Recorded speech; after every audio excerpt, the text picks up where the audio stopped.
Dama ng kapulisan ng 1st Abra Provincial Mobile Force Company ang diwa ng Pasko sa pamamagitan ng pamamahagi ng grocery packs para sa mga residente ng Baay Abra. Nakibalita dyan si Patrolwoman Myra Beran. Naghatid ng serbisyo at kasiyahan ng Kapaskuhan ang mga tauhan ng 1st Abra Provincial Mobile Force Company sa pamamagitan ng Pamaskong Handog 2024 sa Barangay Mugaw, Likwan, Baay Abra nito lamang ka-10 ng Disyembre taong kasalukuyan.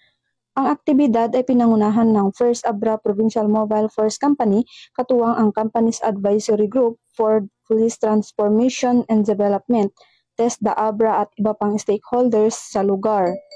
Tampok sa aktibidad ang isang komprehensibong talakayan ukol sa anti-terrorism, TESDA training sa paggawa ng pandesal, libreng gupit, feeding activity, pamimigay ng regalo at mga palaro. Ang pamaskong handog ng PNP ay isang simbolo ng pag-asa at pagkakaisa na sinisigurong walang maiiwan sa pagdiriwang ng panahon ng Kapaskuhan. Mula dito sa Apayao, ako ang inyong PNN correspondent, Patrolwoman Myra Beran, alagad ng batas, tagataguyod ng balitang